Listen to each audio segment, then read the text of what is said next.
आहे की वेस्ट मटेरियलचं व्यवस्थापन कसं करावं आणि त्यापासून नवीन आयडिया की न्यू बेंचेस कसे बनवू शकतो, तर ही थिंकिंग लक्षात घेऊन नक्कीच विचार करू आणि त्याबद्दल माहिती दिल्यास आपले खूप खूप आभार. चला, ह्यानंतर आदरणीय PR सोनार सर यांना विनंती करते की त्यांनी ट्रान्समिशन सिस्टीम ऑफ व्हेकलवर आपले प्रेझेंटेशन सादर करावे.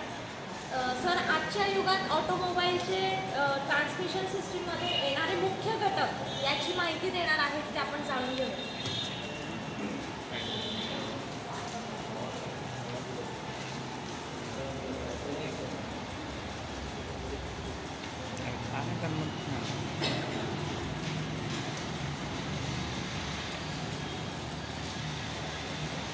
हॅलो फ्रेंड्स, नमस्कार मित्रांनो.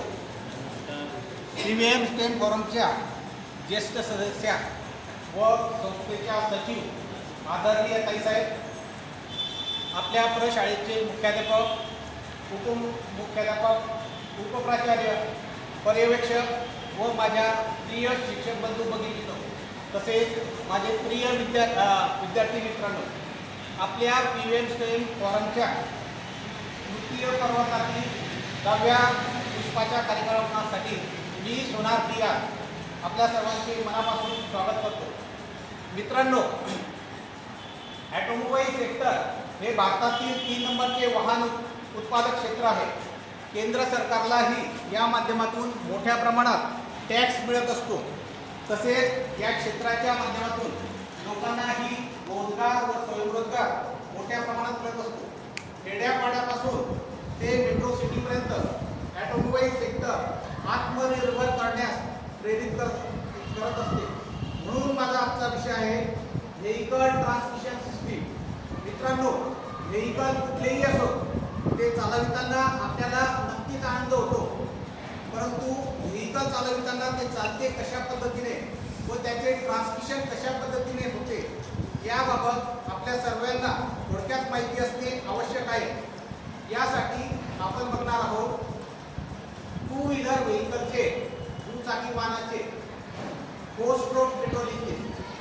या टू व्हीलर वाहन जे असतं त्या टू व्हीलर वाहनामध्ये महत्त्वाचे भाग जे असतात, इंजिन, गिअरबॉक्स, त्याच्यानंतर स्प्रॉकेट, चैन आणि मागील व्हील किंवा स्प्रॉकेट. मित्रांनो, इथे दुचाकी वाहनाचे हे इंजिन इथे आहे, इंजिनचं मॉडेल आहे. या इंजिनच्या मॉडेलचं या साईडला आपण सर्वांनी बघितलं आहे. व्हेइकलला दुचाकी वाहन कुठलंही असो ते त्यासाठी इंजिन हा मुख्य भाग असतो. या इंजिन जे असतं एक तर व्हर्टिकल असतं, याचं हॉरिझॉन्टल असतं.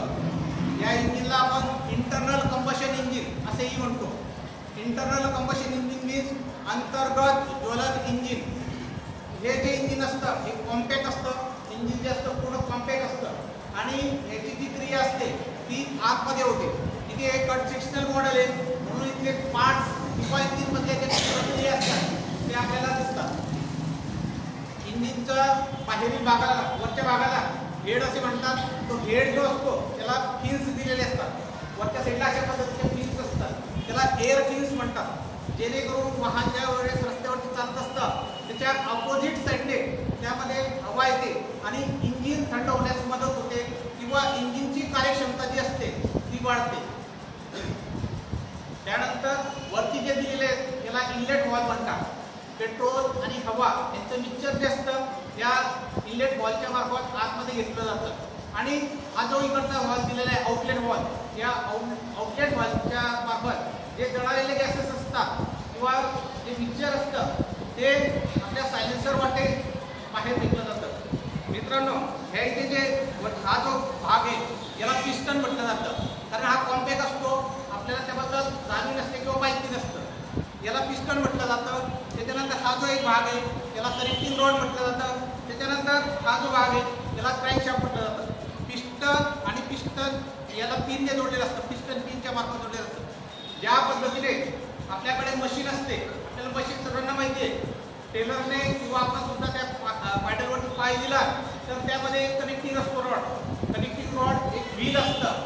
त्या व्हीलला जर आपण पॅडलला पाय दिला तर ते कनेक्टिंग रॉड क्रँकशाफ्ट च्या मार्फत किंवा ती जी पोझिशन असते ती मोशनमध्ये येते आणि त्या मोशनमुळे वरचं जे काही मशीन असेल रोपच्या साह्याने रोप ड्राईव्हच्या साह्याने ते फिरवलं जातं. त्याच पद्धतीने या इथे जे कॉन्टॅक्ट असतं तिथलं पिस्टन कनेक्टिंग रॉड आणि क्रॅन्कशाफ्ट हे तिघं जे असतात ते आतमध्ये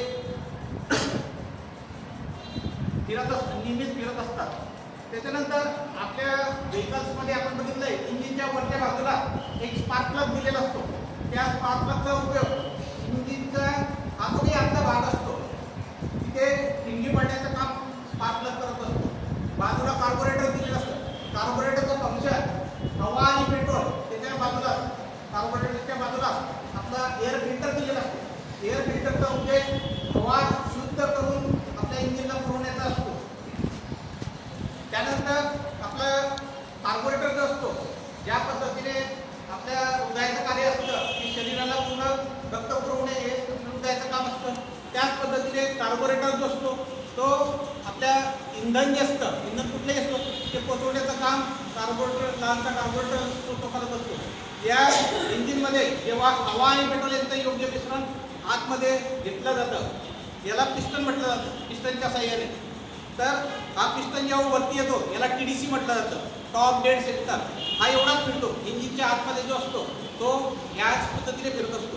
खाली पिस्टन खाली येतो याला BDC बॉटम डेड सेंटर असं म्हटलं जातं. आणि TDC आणि BDC मधील अंतर या दोघांबद्दल अंतर जे TDC BDC मधील अंतर याला स्ट्रोक असं म्हटलं जातं. व्हेकलचा स्ट्रोक चांगल्या पद्धतीने असेल तर व्हेकल चांगल्या पद्धतीचं रन आपल्याला करणार दिसतं. आता या इंजिनमध्ये 4 पद्धतीचे स्ट्रोक होतात. सक्शन स्ट्रोक याला फोर स्ट्रोक म्हणण्याचा उद्देश याच्यासाठी की याच्यामध्ये 4 स्ट्रोक होतात. Suction stroke, compression stroke, power stroke आणि एक्झॉस्ट स्ट्रोक.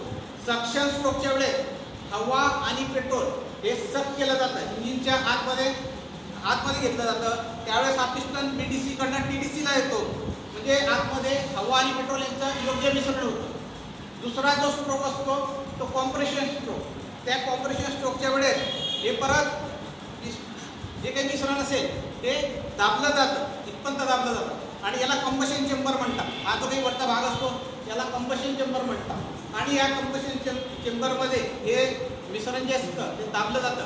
तिसरा स्ट्रोक जो असतो तो आपला पॉवर स्ट्रोक. पॉवर स्ट्रोकच्या वेळेस हा जो स्पार्क प्लग असतो स्पार्क प्लग त्या ठिणगी पाडतो आणि ठिणगी पाडल्यानंतर इंजिन जे असतं ते पूर्ण एअरटाईट असल्यामुळे त्याला दणका बसतो आणि इंजिन अशा पद्धतीने स्टार्ट होतं आतमध्ये.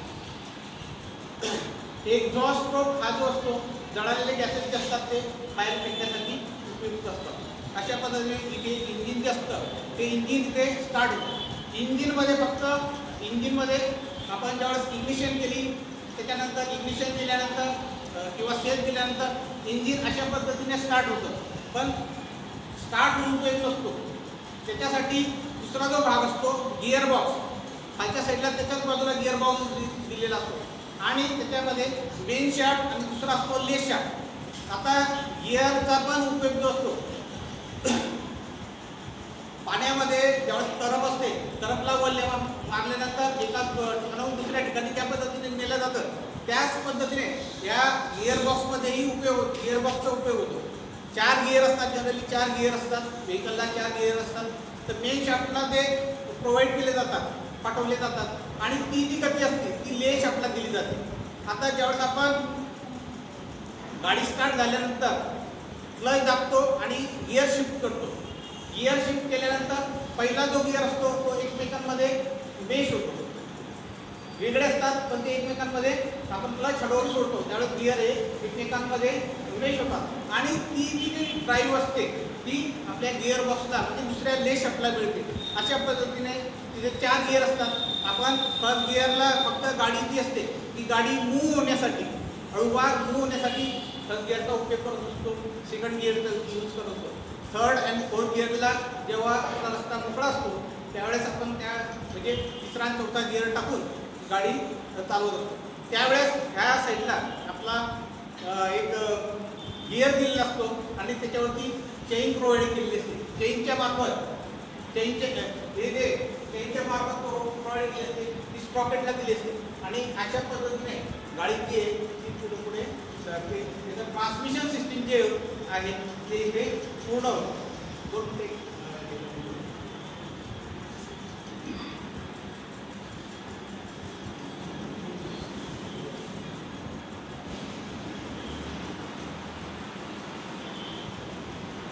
यासाठी व्हिडिओ क्लिप आहे.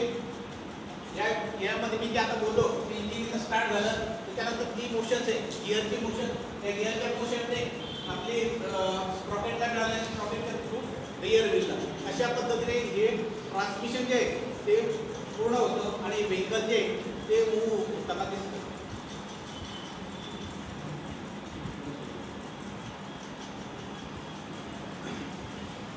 मित्रांनो, सेकंड जो भाग आहे माझा 4 व्हीलरचा 4 चाकी वाहनांचं ट्रान्समिशन सिस्टीम. आता इथे फक्त आपण चेन होती ते स्प्रॉकेलर शाफ्ट या फिगरमध्ये, या आकृतीमध्ये या 4 व्हीलर ट्रान्समिशन सिस्टीम्स मध्ये महत्त्वाचा भाग इंजिन हा असतो. आता तिथे मी एक इंजिन सांगितलं. 4 व्हीलर जर असेल, गाडी जशी वाढली एकदम ट्रकचं हे मॉडेल तयार केलेलं आहे, वेस्ट मटेरियल मधून ट्रक तयार केलेलं आहे किंवा मॉडेल तयार केलं आहे. कुरिअर मधून आलेला जो काही बॉक्स होता त्या बॉक्सचा यूज करून या ट्रकची कॅबिन, चेसिस आणि त्याच्यानंतर घरामध्ये पडलेला जे बर्डी असते, खराब बर्डी, त्या बर्डीचा यूज करून हे बॉडीचे काच वगैरे दिसतात आपल्या सर्वांना ते तयार केलेले. 4 व्हीलरचं घेण्याचा मागचा उद्देश हा किंवा ट्रक घेण्यामागचा उद्देश हा की त्याचे पार्ट जे असतात ते जनरली सगळ्यांना दिसतात आणि मोठे पार्ट्स असल्यामुळे आपल्याला ते लक्षात येतं. आता इथे ज्या पद्धतीने सांगितलं की इंजिनमध्ये जे पॉवर तयार होते त्याच पद्धतीने इथे जर मी इंजिनची संख्या वाढवली 1, 2, 3, 4 अशी जर संख्या वाढवली तर आतले जे पार्ट असतात ते सुद्धा वाढतात. हेवी मटेरियल तयार होतं आणि त्याची जास्तीत जास्त टन वस्तू किंवा माल वाहून नेण्याची क्षमता याच्यामध्ये असते.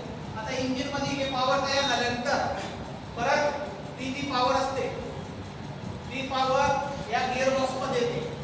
गिअर बॉक्सला एक झाल्यानंतर ती पुढचा जो काही खाली एक लोखंडाचा आपला लोखंडाचा रॉड लावलेला असतो त्याला प्रॉपेलर शाफ्ट म्हणतात आणि प्रॉपेलर शाफ्टच्या मार्फत या डिफरेन्शियल म्हणजे बॅक साईडला जर बघितलं तर इथे एक डिफरेन्शियल दिलेला असतो. त्या डिफरेन्शियलला ते गिअर जे असतात आतमध्ये गिअर असतात, परत ते गिअर फिरवतात. पहिला गिअर टाकल्यानंतर आपल्याला लक्षात येतं की गाडी जी आहे या डिफरेन्शियलच्या मार्फत रिअर व्हीलला किंवा या शेवटच्या चाकांना जी असते ती गती मिळते आणि आपल्या फ्रंट व्हीलकडे आपला फ्रंट ॲक्सेलकडे किंवा फ्रंट व्हीलकडे त्याची मोशन जी आहे ती आपल्याला मिळत असते. अशा पद्धतीने या 4 व्हीलर किंवा ट्रकचं सुद्धा ट्रान्समिशन इथे कंप्लीट होतं. अशोक लेलँडची ट्रक आहे तिथे क्लिक करा.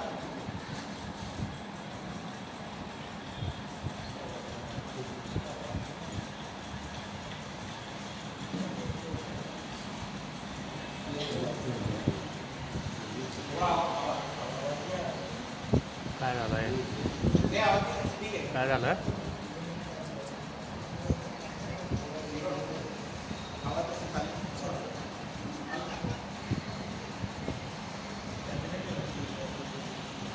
अशोक लेलँड जो ट्रक आहे त्याचा ट्रान्समिशन सिस्टीम इथे दाखवलेली इकडे सेक्शनल मॉडेल आहे. ते पण असं आपल्याला दिसू शकत नाही पण व्हेकल कशा पद्धतीने चालतं ते कट सेक्शनल मॉडेल आहे. पुढे इंजिन होतं, त्याच्यानंतर गिअर बॉक्स, परत प्रॉपेलर शाफ्ट आणि प्रॉपर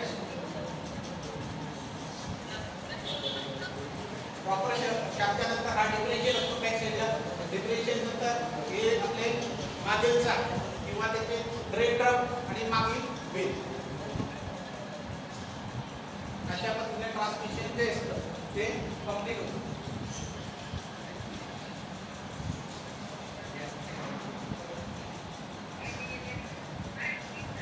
वाहन चालवताना काही टिप्स देऊ इच्छितो. कंपनीने दिलेला जो काही स्पीडोमीटर असतो, स्पीडोमीटर प्रत्येक गाडीला असतो डॅशबोर्ड बोर्डवरती. तिथे ग्रीन आपला ग्रीन कलरने इंडिकेट केलेलं असतं.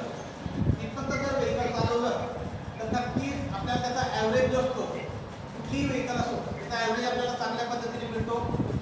स्पीड जो असतो तो स्पीड जर कमी ठेवला तर नक्की होतं, ॲव्हरेज चांगलं होतं आणि मेंटेनन्स कमी निघतं, व्हेकलचं मेंटेनन्स जास्त, ते मेंटेनन्स कमी निघतं.